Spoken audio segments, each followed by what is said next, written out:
Mahigit 100 senior citizen sa San Carlos City, Pangasinan ang nakatanggap ng regalo mula sa mga estudyante. Silipin sa report ni Jeric Pasilyao.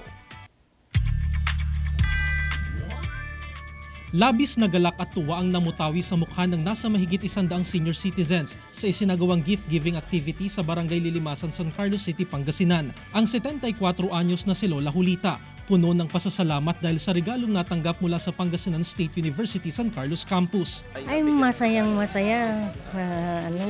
Bakit po? Siyempre, nabigyan ka ng kaya ang saya-saya ko. Hindi rin maitago ang ngiti sa mukha ni Lola Flora nang matanggap ang munting regalo, laman ng bigas, grocery items, ilang damit at iba pang pangangailangan. Kami tuwang-tuwa na ganito kasi Merry Christmas po na lang ba. Tuwang-tuwa talaga. Ang pamaskong regalo ay handog ng College of Teacher Education ng PSU San Carlos. Bahagi ito ng extension program ng pamantasan bilang paglilingkod sa komunidad at maipadama ang tunay na diwa ng Pasko sa mga nakatatanda. Gusto nating matugunan ang kanilang pangangailangan sa simpleng tulong namin.